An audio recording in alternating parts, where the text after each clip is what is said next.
Hi, I'm Becky with Malvern Books, and we're thrilled to be hosting this event celebrating the publication of Joshua Nguyen's debut poetry collection, Come Clean, from the University of Wisconsin Press. We're happy to also welcome Susan Nguyen to the reading as well. Susan will be reading first, and then we'll hear from Joshua. After the reading, there should be time for audience Q&A, so if you are joining us via Zoom, if there's a question you'd like to ask, please enter that in the chat.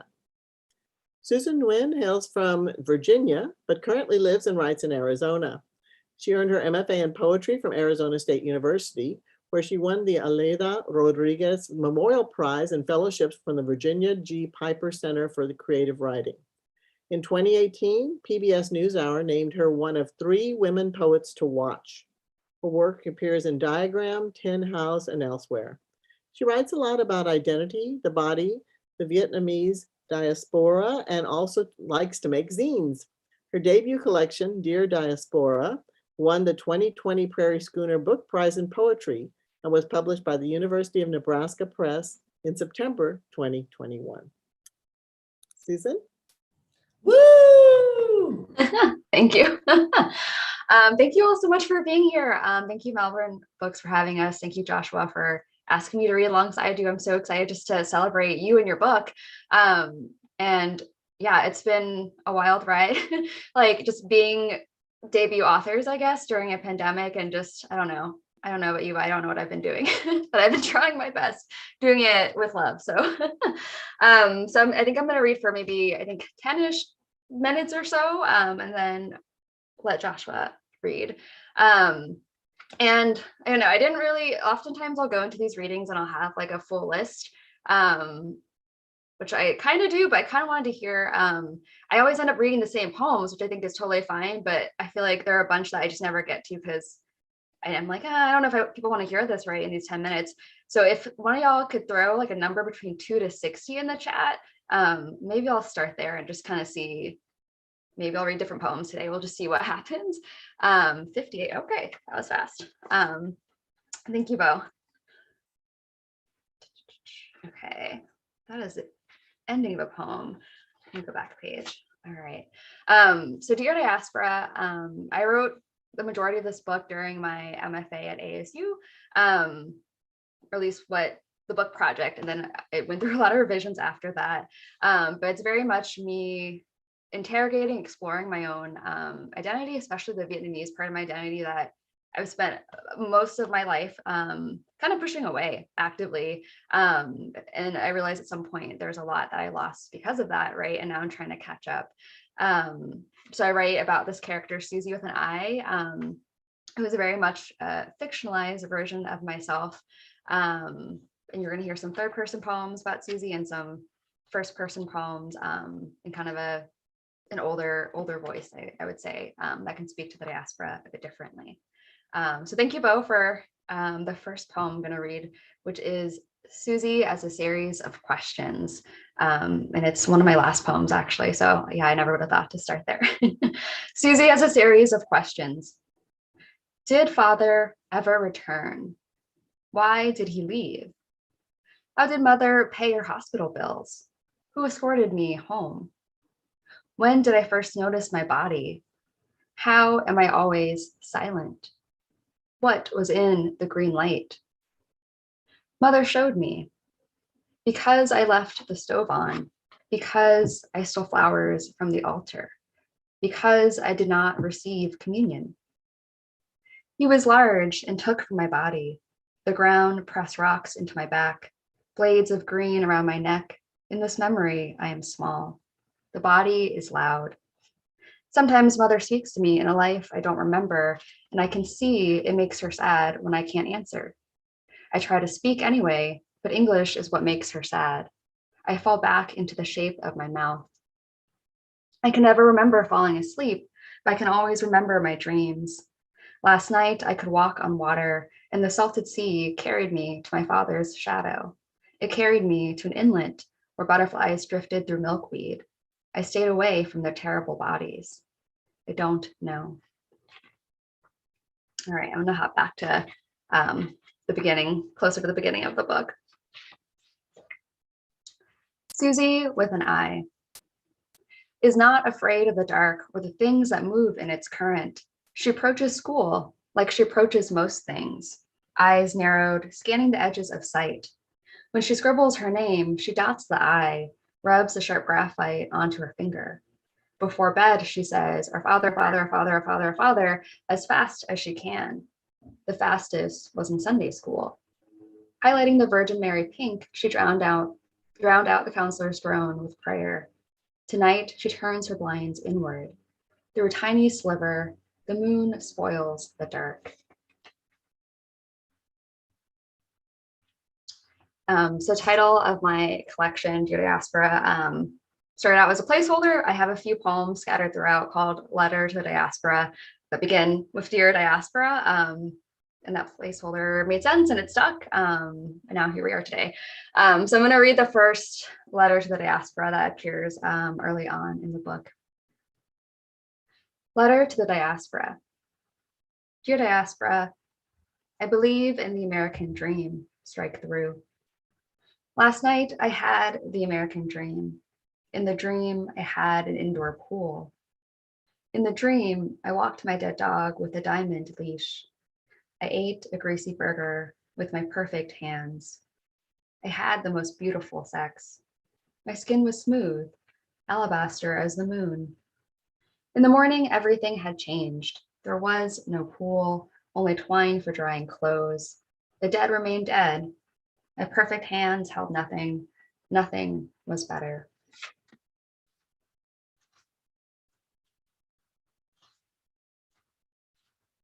All right, this next poem is about cicadas. Again, just thinking of, I don't know, bugs. Growing up on the East Coast, you know, the ones that come out, the cicadas that come out every 7 years. I don't think that's strictly a East Coast thing. But yeah, when I read this poem, I always say it started out with a memory that I no longer know if that memory happened. But, you know, I thought about it, imagined it, and now it is a memory, whether it was real or not, I guess. Cicada summer. The cicadas come from the ground and enter the world in currents, streaming down tree trunks, over branches, across sidewalks and roads, the males pulsing their abdomens, singing for sex. In the field behind the school, Susie and her classmates stand still as dozens climb over their bodies, careful not to crush the winged insects beneath their feet, fearful of littering the ground with broken glass. Susie collects every wing she can find. Each one becomes a small body of water she carries in her pocket, a broken window pane she holds to each eye. She counts dozens more on her way home and imagines how they would taste. Hands in her pockets, touching the wings to each fingertip, she wonders, would they still sing on the way to death, and would it sound any different? Today, she walks through uneven fields of green and spits into tall grass, the roots of trees, listens as the clicking of cicadas fills her body with song. The green lacerates her ankles, and she imagines her blood mixed with dirt will nourish, will add to the muscle tremor of the earth. All right. If anyone wants to throw another number in the chat, feel free. Let's see. I think I'm going to read. All right. What Susie believes. Eating too much ketchup might turn you pink. Some library books have pages made from recycled toilet paper. Both hands are needed on the steering wheel. The yellow tape measure she finds from her mother's tailoring days is a Burmese python she drapes across her shoulders, a la Britney Spears.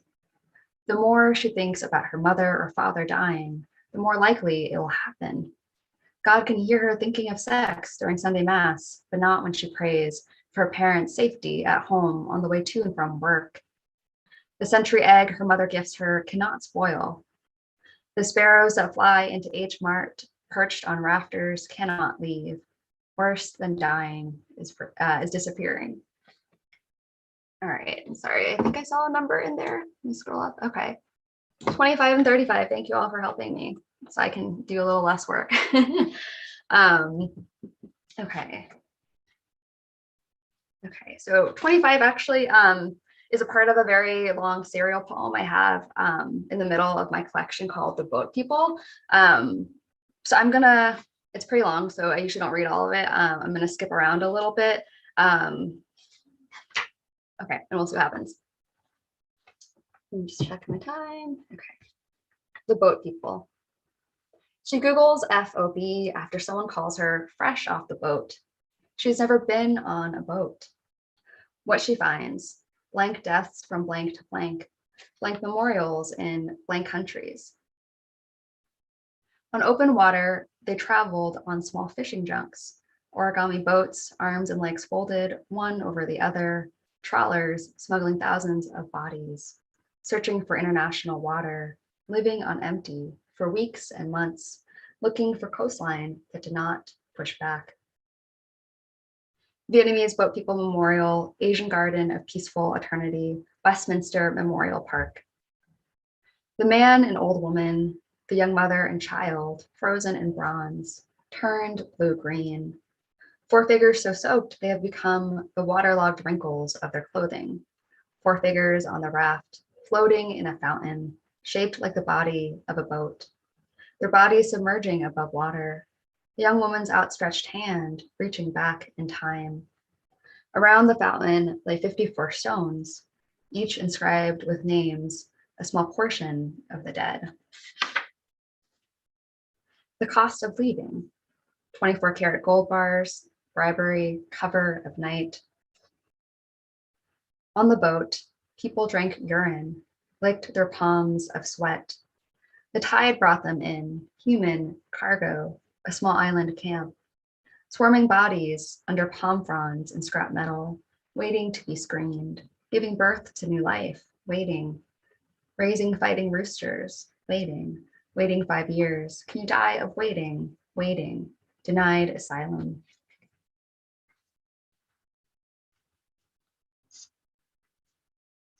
Just gonna skip ahead to the end of this long one.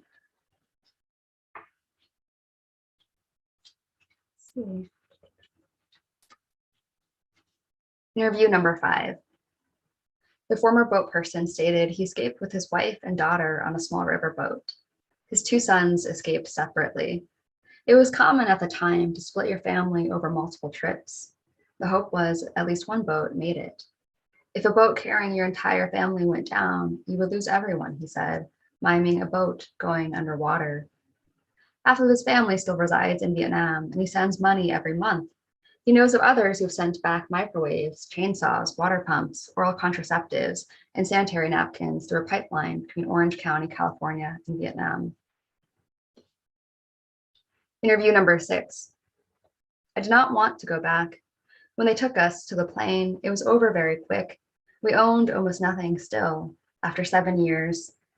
The men brought their fists together, desperate. We dragged our feet, refused to walk, threw our bodies against their barricade, were met with water cannon. The men were rolled into blankets, loaded into the cabin like a cigarette in the plane's mouth, a stilled bullet. And all right, I saw 35. Interesting, yeah. I do like the number, like, I feel like 48 is a good number. I feel like 4 and 8 are very square, solid numbers. Maybe that's what I'll end it on. So thank you for the suggestion. And I'll just read page 35 because I know someone else had written that too. All right, smooth jazz 105.9. In the before times, Susie's father picked her up from school in a white Toyota Corolla with duct-taped upholstery and broken passenger window crank. He listened to talk radio or smooth jazz, a bag of dried squid ready for her. Susie crunched with her mouth open, blocking out the radio host with the fuzzy morning voice. Susie doesn't like jazz, though when she's interviewed about it for Friday morning video announcements, she lies, saying, I love jazz. My father always plays it in the car, so that's how I know. All right, and I think I will end it on page 48. Okay, yeah, I've actually never read this out of reading, so that was a good suggestion. Susie searches for ecstasy. Think she'll find it in the back of Bobby Frank's dad's cherry red BMW, but is surprised. Instead, she finds lollipop wrappers, a pine-scented tree hanging from the mirror that Bobby Frank punches in his excitement to touch her hair. Instead, she finds his wallet bulging from his jeans rough against her thighs, her stomach exposed to the street lamp, his jeans acid-washed and embarrassing. In his hands, she wants to be a bird opening its wings, spreading them from car door to car door. She wants to feel the tremor of his throat, to sing through her feathers. But instead, the ball of his throat is too angular, the grasp of his hands too large.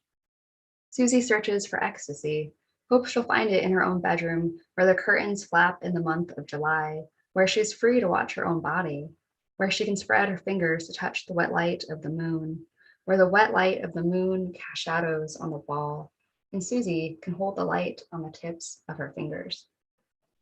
I think I'm going to end it there. Thank you all for giving me some numbers and interacting a little bit, helping me choose my poems for me. And I'm so grateful to be here. And Joshua, I'm so grateful for your wonderful book. If you haven't already gotten your copy, please do get it from Malvern Books, support the bookstore. Yeah, and I'm excited to hear you read, Joshua. Thank you so much.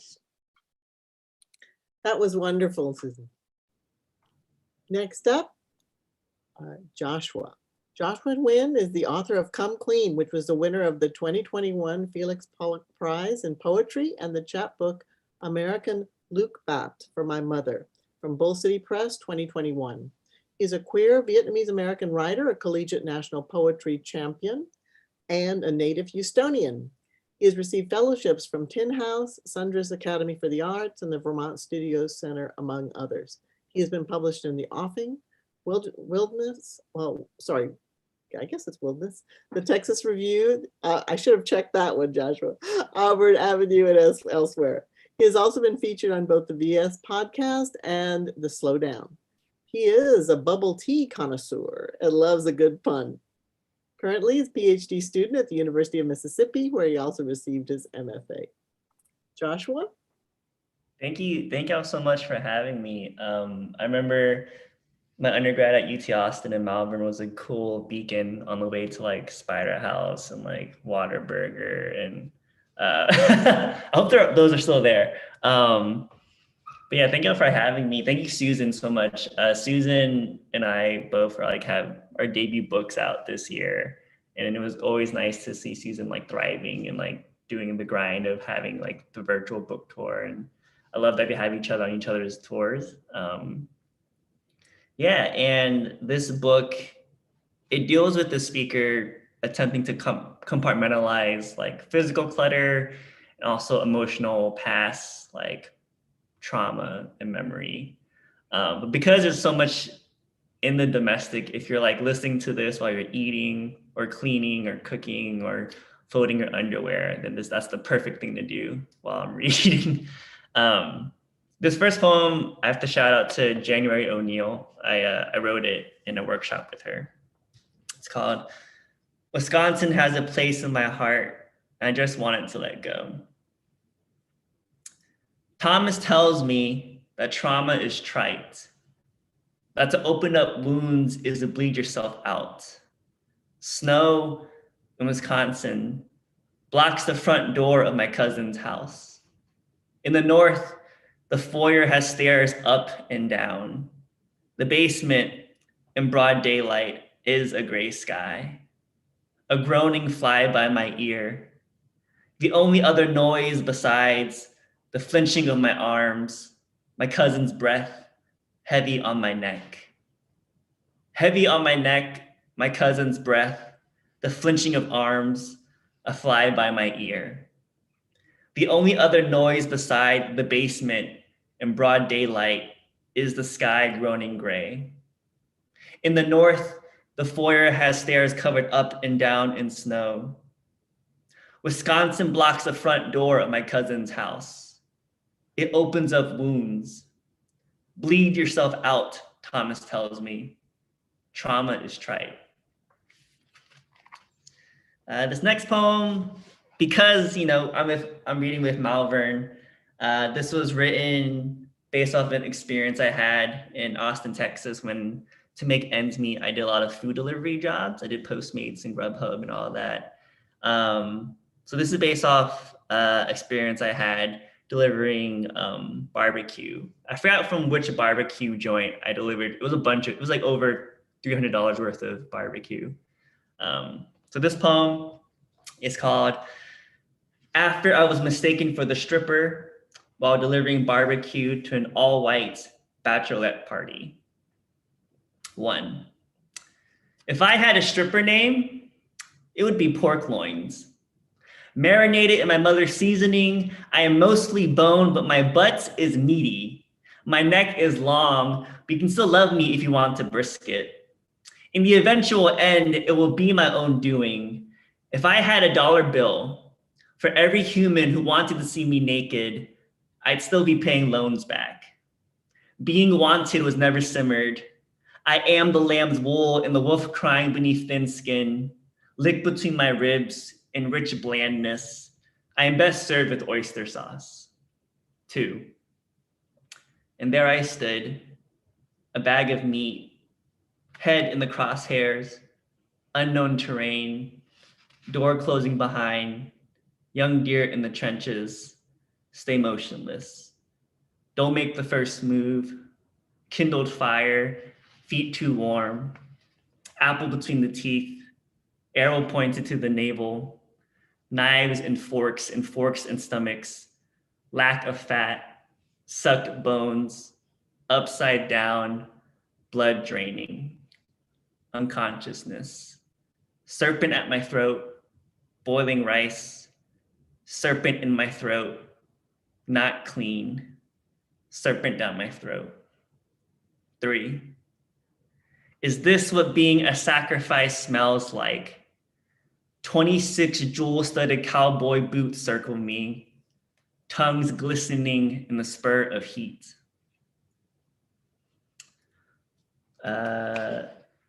Because Susan did a lot of new poems, like read them out loud, I've been trying to figure out how to read this poem I have in the middle of my book. It's called Google Calendar for My Imposter Syndrome. It's written in the form of a Google Calendar. I have no idea how to read it. But I'm gonna try because we're here for it today. All my friends are here, very exciting. So I'm gonna do Google Calendar for My Imposter Syndrome, Sunday, Wednesday, Friday. Sunday, 8 a.m., rent due, 9 a.m. to 3, work brunch. How many burn marks on my forearm will it take for me to prove to my father that I am a struggling artist? How many white mothers will send their food back to the kitchen to have something to eat? What kind of sweat may be romanticized, collected, and studied? 3 p.m., shower, cry. 3:15, touch yourself gently. 4:15, play Mitski, because dreaming costs money, my dear. 7, eat leftovers from brunch naked on the floor, drinking the 9 p.m., shower again. Wednesday, 8 a.m., workout, legs. 9 a.m., office hours that you hope no one goes to, gossip with the succulent. 11 a.m., call best friend and don't let them see your work. 12, eat chicken. 1, clean toilet. 3, poetry workshop. A discussion on why your sonnets aren't sonnety enough, featuring the famous professor. 5:45, go to a local bar and downplay everything. 7:15, eat yogurt. 7:45, shower, play the cycle theme song for fun. Friday, 8 a.m., listen to mom's voicemail. 9 a.m., work morning shift. The birds are too damn loud here. I get it. Good morning to you too. I made the bed in a rush. I am not in the mood. All my friends are riding somewhere in the north, in the snow or at the beach, sipping margs or reading advanced copies. The grease trap has my name in it, swallower of swallows. 3:30, workout, pull. 4:45, thesis hours, or thinking about writing, or thinking about writing, or submitting to journals I hope won't respond, or getting accepted and feeling nothing? Is it pity, luck? 9 p.m., shower. Well, that was interesting. That was very cool. So speaking of UT Austin days, the whole time I was studying to be a dentist. Sam knows this. I was supposed to be a dentist, and I was still writing on the side, and I was just thinking that like I wasn't a good enough writer to pursue that like very professionally or seriously or whatever. So I was going to be a dentist, and I did the DAT, and I studied, and I got like a dental school interview. But then I listened to Mitski, and then I went to Waffle House in Houston with my best friend Tony, and he told me not to lie to myself. And I realized that I should follow, what my heart wants and like what my dream is. So eventually, Mitski, our Lord and Savior. So eventually, when I told my mom and dad that I was, going to pursue writing full time, my mom started crying because she said that no one was going to love me because I'll be a poor writer, which was funny in hindsight. And then eventually she was just like, I just want you to have healthcare. If you ever get that, then like I'll be fine. So this poem is for her. It's called My Mother Explains Universal Healthcare. The bird gives a feather to the sky like all the other birds do. The bird doesn't get angry about giving a feather. The bird has many feathers to pluck. From afar, it still looks like a bird. 1 feather a month is for the health of all birds. Blue jays, the assholes, cardinals, pigeons, hummingbirds, penguins, and flamingos. When a bird hops on one leg, someone will nurse it back to health, and the bird doesn't pay a feather. The bird flies on because it should, because it deserves a chance to live. The bird flows gorgeous with the wind. The wind reveals spots where the bird plucked itself. You are not a bird. You are not allowed to fly. I'm in New Orleans right now with my partner Elissa, and I'll go get it real quick. There's this book here at this Airbnb about Vietnamese cuisine in New Orleans, and it's written by I think a white person. And like we were looking at it, and there's not a lot of Vietnamese people in this book about Vietnamese food, which I thought was very funny. And then we had this Vietnamese restaurant that looked very, very fancy and didn't look Vietnamese inside. And we got spring rolls, and the fish sauce that they had was very subdued. The recipes looked okay, looked fine. But this fish sauce at this restaurant was very subdued, most subdued fish sauce I've ever had in my life. I was kind of mad or just disappointed. So this is a poem for people who love fish sauce. This is, you're right, April. Get the ratio right, people. This is American Lục Bát for marination using fish sauce. When I open the brand new bottle, the new management burns down the door. You can't use that here. You have caught the next door neighbors in a hex. And I see them bear witness through their nostrils. They're not used to this tingle, this tooth that wiggles above their tongues. They fall and dissolve. In the hall, they shout, kick, beg for mercy out to white angels who part the sky in half, for rain to cry its cleanse unto July, to wash away the fresh fish sauce from my lips. Well, let me hawk and spit vicious tang on my shit neighbors. I will sip one last gurgle and break the flask of Viet potion fast against the ground. Witness a hole burn the floor in the way I start to season a dish, and their mouths will flay open.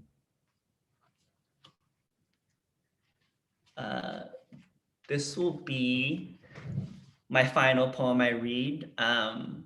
Throughout the book, shout out to Three Crabs Fish Sauce. Thank you. but don't break it in the car. That's a bad idea. Wrap it twice in newspaper. But yeah, no, throughout the book, there's a lot of like talk of the speaker trying to like declutter and trying to clean and organize, and a lot of like talking towards the parents. So I wanted to end the book with the mother speaking back to the speaker who's trying to clean everything. It kind of talks about the nuance of, you know, between generations and between like Vietnamese generations and that diaspora. So this is a poem called Hoarder. I appreciate y'all listening, and thank you to Malvern for having me and Susan for reading with me. Hoarder. We left everything so you could have everything. Now we have some things and you want us to have nothing. Your old trophies, relics, proof you tried to make us proud. Our jade at the bottom of a boat, capsized by salt. Our first couch swept by a flood, they said, couldn't happen in a no flood zone. Your father and I gathered our urns we collected and tied them to the boat and called it anchor and called it grounded and called it land ho, home of the free range farms filled with meat we never have to kill ourselves. I could have been the wife of a general, could have lived in decadence, a fresh crab meat pre-picked apart. But my mother latched onto an idea of independence, clawed onto the image of America, the sponsor, the savior, not the safer. There are pearls in the ground next to my nieces, argon anklets, necklaces touched by napalm, rings with black nail residue. There were no space for trinkets or tombs. The dead is a permanence more fit for forever frills. Only room for pockets filled with dragonflies. Just dirty forearms and touches by soldiers and your grandmother. You can clear out your childhood bedroom. I'll still find the permanent marker behind the paint. But you leave our attic alone, a mouth, a stomach, cardboard boxes of paper cuts and newspapered porcelain. You leave our attic as is, or else I'll tear open your belly button, store my gray hairs in there, along with your father's fishing pole and of course, our tongues. I'll open you up. I'll use a dragonfly as a key. Thank y'all.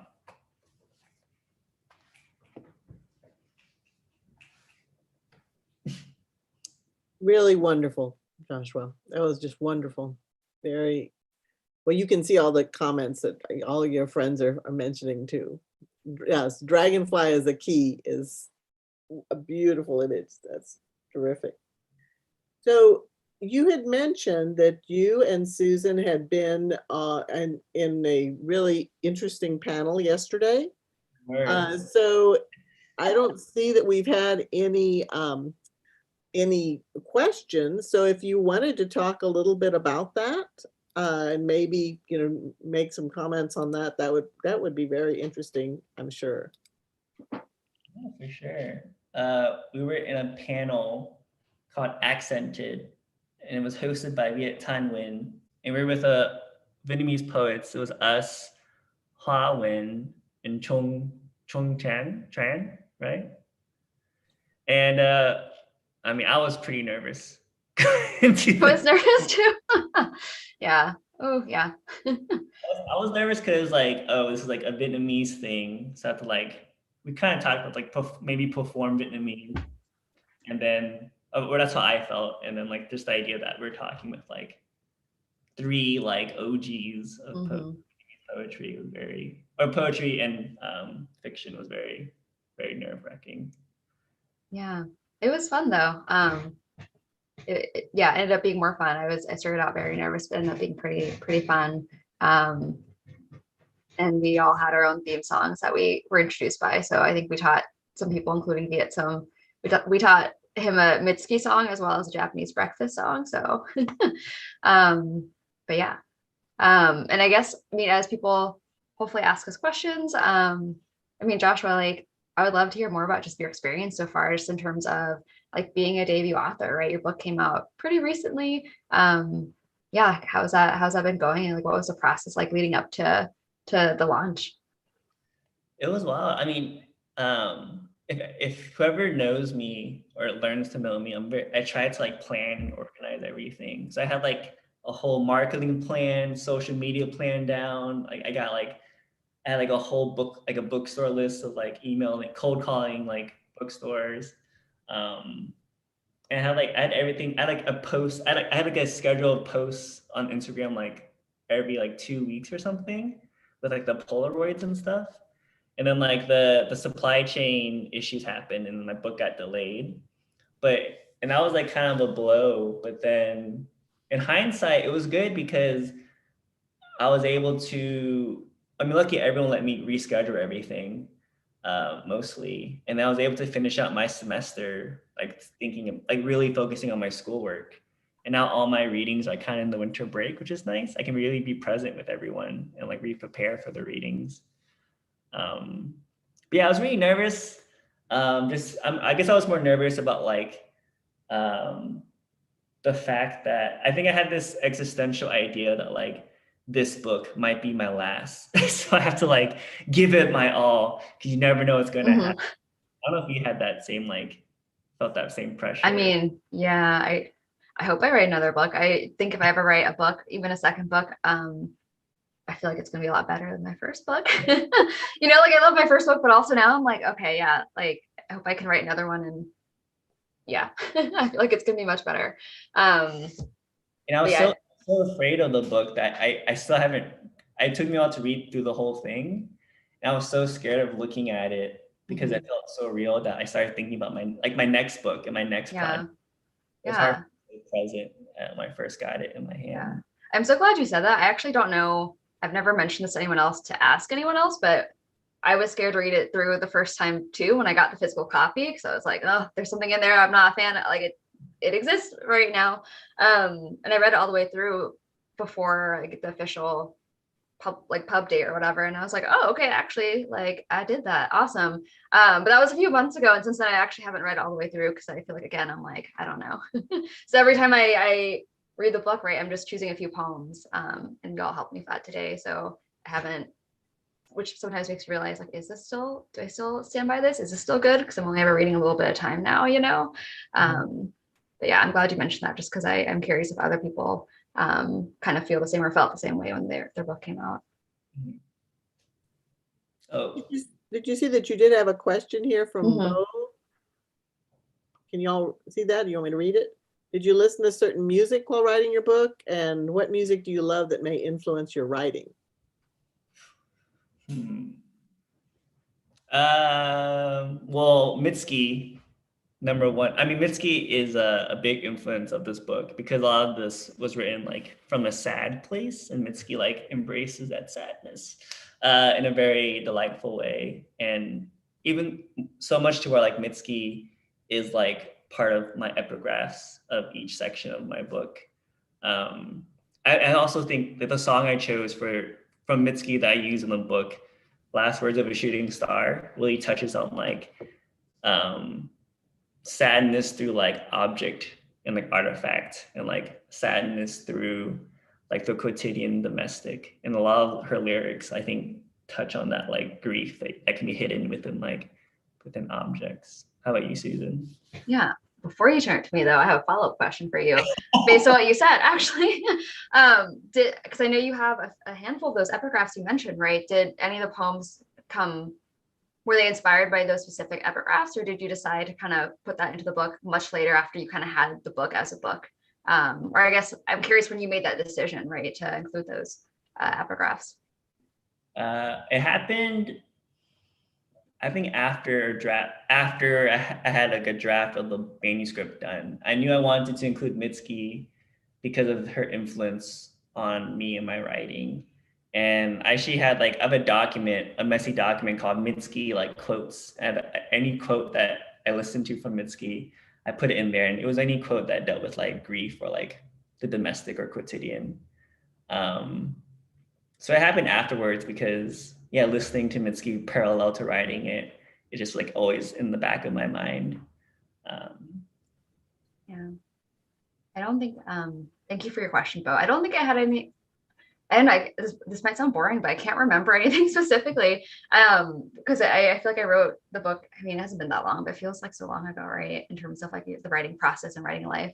I know I listened to music throughout it, but nothing really stands out in terms of like, yeah, nothing really stands out in my memory. I do know, and I don't know if this has happened to you, Joshua, or anyone else in the audience, but sometimes I'll listen to songs and I realize I like put a lyric of the song or very close to the lyric in a poem without like realizing it. I was just like, oh, like this line would be great next. And then at some point I was like listening to the song and I was like, wait, this is very, like, I basically wrote not the exact same line, but very close to it. And I was like, I gotta take that out. Like, like, I don't know how that happened, you know, but obviously because I was listening to the music, consciously or subconsciously, and I ended up writing like half the same song lyric at the end of the poem. And I was sad because it was a very good line and it worked in the poem, but I was like, you can't.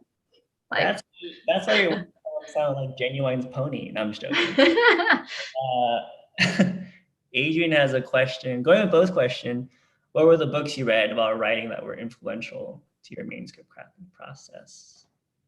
I mean, my top two I always return to is Patricia Smith's Blood Dazzler. I've read that so many times. And I think one, because I go to it to think about persona, which I use some of it in this book.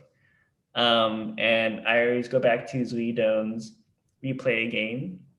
And it was like and he's like, and they're a Vietnamese-American writer, and they incorporate both like the Vietnamese language and English language in their book in playful ways, with like puns in Vietnamese and English. And I love a good pun. So I went to Zui's book a lot to think about like Vietnamese English interplay.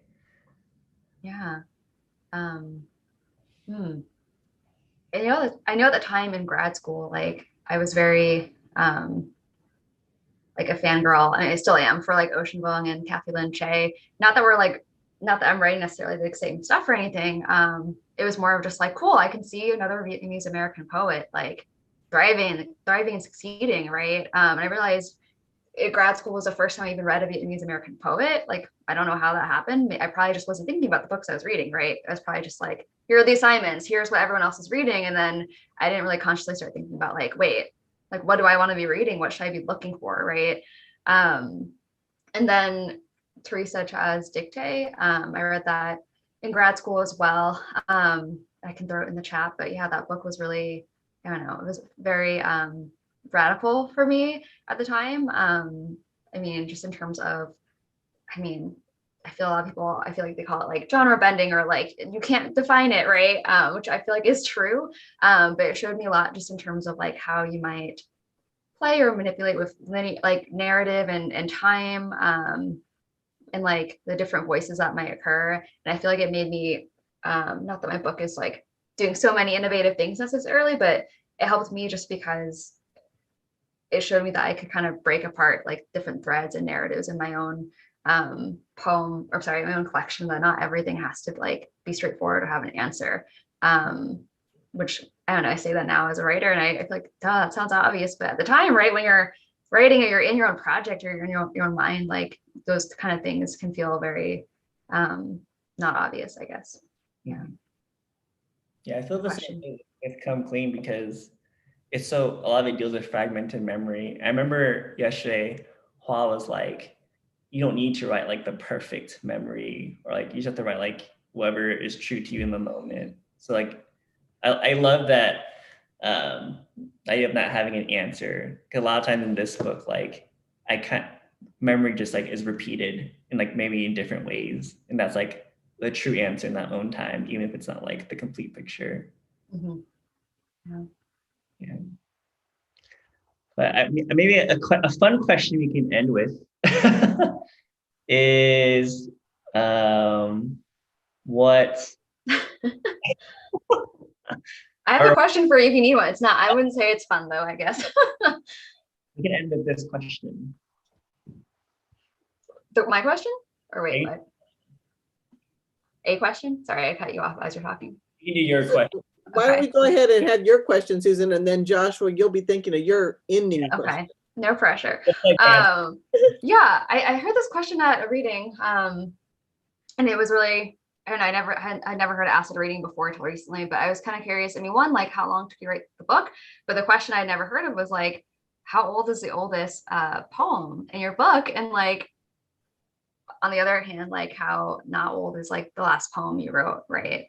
I'm kind of curious if you remember that even. I was thinking about that. I think the stripper poem is one of the oldest, and that's like 2016 maybe, or 2015. But someone who's also I think they're still in Austin, Texas, Obersal, who's a chef, he shared a Facebook status that I posted like in 2012 or 2013 that said "come clean" or something about cleaning. So I had that idea maybe for the book since like then. Interesting. But yeah, I think the oldest poem was like 2015, but the whole book probably took me like 2 years or 2.5. That's right. Do you know what your last poem was that you wrote? I don't know if you want to share that. So funny enough, the last was the first poem, because I wanted to open an epic or a frontispiece that kind of dealt with this idea of like fragmented memory and cleaning the quotidian and like Marie Kondo. So that was like the first poem. That became the last poem I edited fully. Cool. And then my fun question for you is, I guess, I don't know if I know this. Where were you when you got the news that your book was going to get published? Okay. I mean, I was at home. I'm at home right now because I got the call, I think like July 2020. So it was pandemic times, still is, obviously. But I didn't answer it because I don't like to answer the phone. I don't know who's calling. I don't even like to call when if I have to like do a task and like schedule something, like I don't want to call because I'm like, oh, I got to build myself up to call, right? And usually if I am by a computer, I will look up the number as I'm getting the call. I don't know if y'all do this. And then I don't know if I saw Nebraska or University of Nebraska, and I was like, wait a minute, like why, why would, no way, right? And I was like, and then I was talking to my partner and I was like, I think, is this what it is? And he's like, you need to call back. And I was like, I don't know though, right? I think I texted my best friend as well. And I was like, what else could it be? And she was like, be an adult and call back. And I was like, okay, yeah, I guess I need to do that. So I didn't call back immediately because I was like, I was kind of scared and nervous because it's like the thing you want, right? But then also getting that is also kind of a whole thing too, right? And can kind of be scary. But yeah, so I was home and I called back. And it was like, hey, you won this prize. And I was like, oh my God. That whatever you expect, right? And then it was like, okay, you'll get an email from us. And I was like, okay. Yeah, so it was that was a fun, like, I don't know how long that was, an hour of my life or however long it took for me getting the call, and me being an adult and calling back. But yeah, I live in a 2-story kind of weird, like duplex type thing, which is where I am right now. So I was at home, but yeah. I love that. I'm glad. Yeah, I'm curious about you though. That is a great question. I love it. What about you? I was getting brunch maybe with Elissa at the canteen where we used to work where I used to work in the kitchen at. I'm in Oxford. And then I got the call, I picked up, and then it was Ron, I think. And I kind of jumped, I think. And I was like, shot. And like, but he was just like, hey, you won, da, da, da. And then I just like, I think I ran in the circle. I picked up Elissa. People thought we were getting engaged. Like, Elissa started tearing up. And I was just yelling. And I didn't even, after a while, I got back to the phone. And like the most monotone voice, he was like, so yeah, you won the book. Here's what you. Oh my gosh. I love that. I guess all right, Becky, we'll finish with this final join question from the chat. We'll combine Io and Adrian's question somehow. Well, or we can choose to answer. Oh, there's 2 questions in there. I was focusing on your answer, so I didn't see. So I'm curious if you can share something about, maybe one of you wants to answer one and one the other. I don't know. I'll take the easier one. Share something about what you hope each of your books contributes to the world of contemporary poetry. And then the pairing with that is, even though your books may have come from places of grief and sadness, have a book also brought you joy? How have you embraced these joys? Both really good questions. But Which one do you want, Susan? I was like, whichever one's easier. I can go first and just keep it short, because like I would love to end it with your response, Joshua, as we celebrate you and your book. So I already forgot one of the questions. Okay. Yeah, it's brought a lot of joy. Like I mean, I found out last summer, right? So it's been something to look forward to. And then as I got closer, it was kind of like, okay, now I'm getting scared and nervous, right? But I think one of the greatest joys is that it's connected me to so many other writers and poets and artists, like Joshua, for example, being one. But yeah, it's connected me to other writers, and especially those who had books come out recently, right? Because we're all kind of like this camaraderie, which I think usually happens, right, when you have a book come out around the same time as others. But I think especially because it's kind of this weird virtual pandemic, trying to plan all that, which is new from, just a year or two ago. So there's been, I'd say there's been a lot of joy just in terms of meeting other artists and other writers that maybe I might not have encountered as a result. And while I would love to do in-person book events, I've only had like maybe one or two.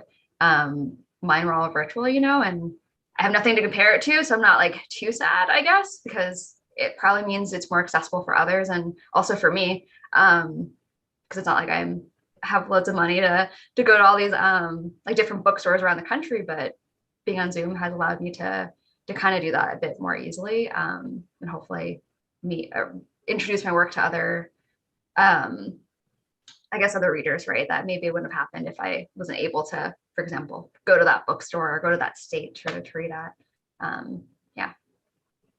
Nice. I think I can answer both of these quickly. Io's question, what was my book contribute to the world of contemporary poetry? I hope it contributes to getting Io's approval.